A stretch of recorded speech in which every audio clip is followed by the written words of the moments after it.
કરો 60 પોઈન્ટ્સનો ફોલ આપણે નિફ્ટી માટે વિટનેસ કરી રહ્યા છે, જ્યારે બેંક નિફ્ટી હવે 100 પોઈન્ટ્સ ઉપર છે, એટલે ઇન્વર્સ કાઇન્ડ ઓફ રિએક્શન આપણે વિટનેસ કર્યા છે. બેંક્સ લિફ્ટ થાય છે, બટ એની સામે નિફ્ટીની અંદર અંડર પરફોર્મન્સ આગળ વધતું દેખાઈ રહ્યું છે થોડું ઘણું, બટ સ્ટીલ સવારના સેશન કરતા પોઝિટિવ છે.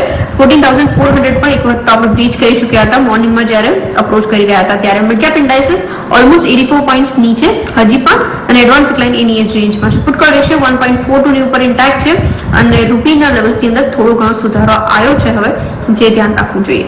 ઓકે, નેક્સ્ટ આગળ વધીએ. આપણી સાથે સાબિન क्रेडिट केयर मैनेजमेंट जोड़ाई चुके हैं, कंपनी चेयरमैन और एमडी एचपीसी जोड़ाया है. हाय सर, बहुत बहुत शुक्रिया मेरे साथ आज जुड़ने के लिए. Good morning. सबसे पहले शुरुआत में इन terms of overall quarterly highlight से करना चाह रही थी, क्योंकि मैं आपके जो अपडेट्स हैं वो पढ़ रही थी. कलेक्शन एफिशिएंसीज के अंदर एक काफी अच्छा इंप्रूवमेंट दिखा है, और इन टर्म्स ऑफ एयूएम भी क्वार्टर ऑन क्वार्टर एक अच्छा खासा इंप्रूवमेंट दिख रहा है. क्या डिटेल्स हैं, कौन से फैक्टर्स सपोर्ट कर रहे थे, कुछ अगर आप मुझे बेसलाइन बता पाए, उसके बाद हम लोग बाकी पैरामीटर्स डिस्कस करें उससे पहले. सो कलेक्शन एफिशिएंसी हमारे जो दिसंबर क्वार्टर के बाद में जनवरी, फरवरी, मार्च में इंक्रीज हुई है. सो अगर आप देखेंगे कि मार्च जो मंथ था उसके अंदर हमारी जो कलेक्शन एफिशिएंसी है वो तकरीबन 105% के करीब हुई है, इंक्लूडिंग दी ओवरड्यू. और जो हमारा उस टाइम पे टेक्निकली क्या है, लॉकडाउन नहीं था. अभी कुछ पॉकेट्स में बहुत हल्का सा लॉकडाउन हुआ है, तो हल्की सी अप्रैल के अंदर जो कलेक्शन एफिशिएंसी वो 105% से गिरकर थोड़ी सी मतलब 100 के नीचे आई है, तकरीबन 99% के करीब आई है. बट उस क्वार्टर में हमारी बड़ी अच्छी कलेक्शन एफिशिएंसी रही है.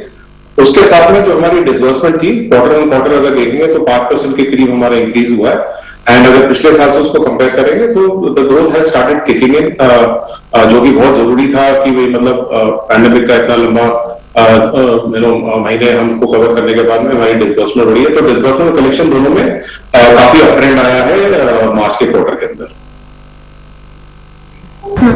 ओके, अच्छा मैं एक update sir in terms of proforma NPS पे समझना चाह रही थी, क्योंकि कलेक्शन एफिशिएंसीज जब इतनी इंप्रूव हो रही है तो इन टर्म्स ऑफ एसेट क्वालिटी भी थोड़ा बहुत इंप्रूवमेंट हम लोग देखेंगे.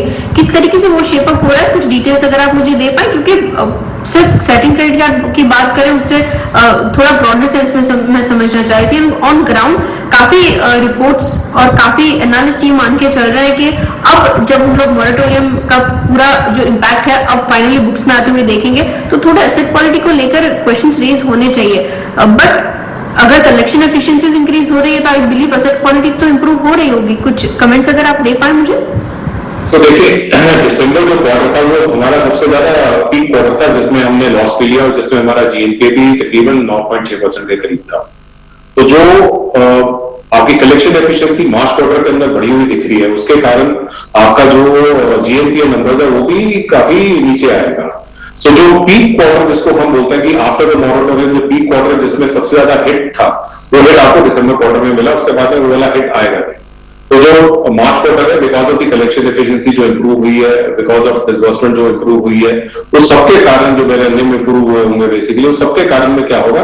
तो जो बॉटम लाइन के अंदर जो लॉस था, मैक्सिमम लॉस टेक्निकली हमने दिसंबर क्वार्टर में लिया, उसके बाद में ये लॉस बहुत सिग्निफिकेंटली कम हो जाएगा.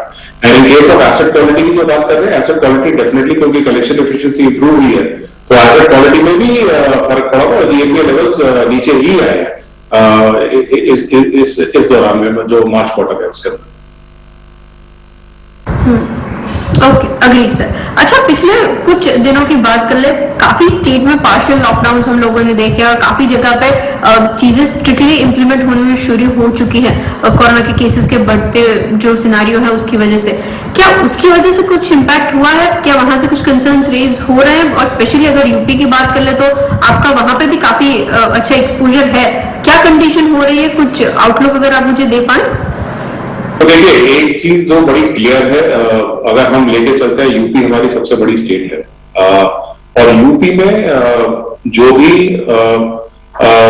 पैंडेमिक का या वायरस का जो भी है, लॉकडाउन जो भी है, जिन डिस्ट्रिक्ट्स में लॉकडाउन थोड़ा सा इम्प्लीमेंटेड है उन डिस्ट्रिक्ट्स में हम यूपी में प्रैक्टिकली नहीं है. सो यूपी की जो हमारी कलेक्शन एफिशिएंसी है वो लगातार इंप्रूव ही होती जा रही है अगर हम दिसंबर क्वार्टर से आगे देखेंगे. तो यूपी को अगर हम स्टैंड अलोन देखते हैं सो जहां पे हमारा तकरीबन 25% पोर्टफोलियो है वो बिल्कुल इंटैक्ट है और वहां पे कलेक्शन एफिशिएंसी बहुत अच्छी चल रही है। अगर मैं टोटल डिस्ट्रिक्ट की बात करूंगा यूपी के अंदर, मतलब एज कंपैरिजन में, तो मुश्किल से हमारे 2 या 4 डिस्ट्रिक्ट है जहां पे जो लॉकडाउन का कोई छोटा सा असर आया होगा, उसके कारण हमारी कलेक्शन एफिशिएंसी पे कोई डेंट नहीं पड़ा है यूपी के अंदर। जो हल्का सा जो फर्क पड़ा है वो एमपी के कुछ डिस्ट्रिक्ट हैं जहां पे कंप्लीट लॉकडाउन हुआ है, जिसके कारण स्लाइड जो हमारी कलेक्शन एफिशिएंसी जो एमपी में है, मध्य प्रदेश में, वहां पे थोड़ी सी हल्की सी गिरी है।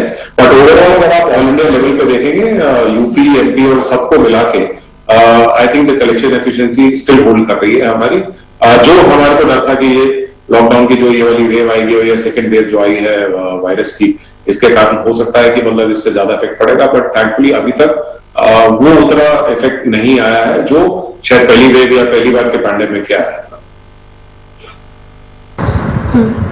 Okay, agree. अच्छा, और 2 चीजें सर, मैं एक ब्रॉड कमेंट आपसे चाह रही थी 2 चीजों पे। इन टर्म्स ऑफ लोन्स, किस तरीके से डिस्पर्सल्स आप देख रहे हैं, टॉप अप लोन्स का क्वांटम कितना था इस क्वार्टर के दौरान, और साथ ही in terms of credit cost वहां पे किस तरीके से आगे चीजें शेप अप होती हुई दिख रही है? ये दोनों चीजों पे आप अगर मुझे ब्रॉड बेस कुछ बता पाए, क्या सिनेरियोज हैं? सो क्रेडिट कॉस्ट जो है वो again it's a combination of your collection efficiency और उसके कारण जो आपके जीएनपीए आते हैं। सो क्रेडिट कॉस्ट का महत्व उसी से निकलता है। अगर मेरे जीएनपीए कम हो रहे हैं क्योंकि मेरी कलेक्शन एफिशिएंसी बढ़ रही है, तो आप मान के चलिएगा मेरी क्रेडिट कॉस्ट भी गिरेगी।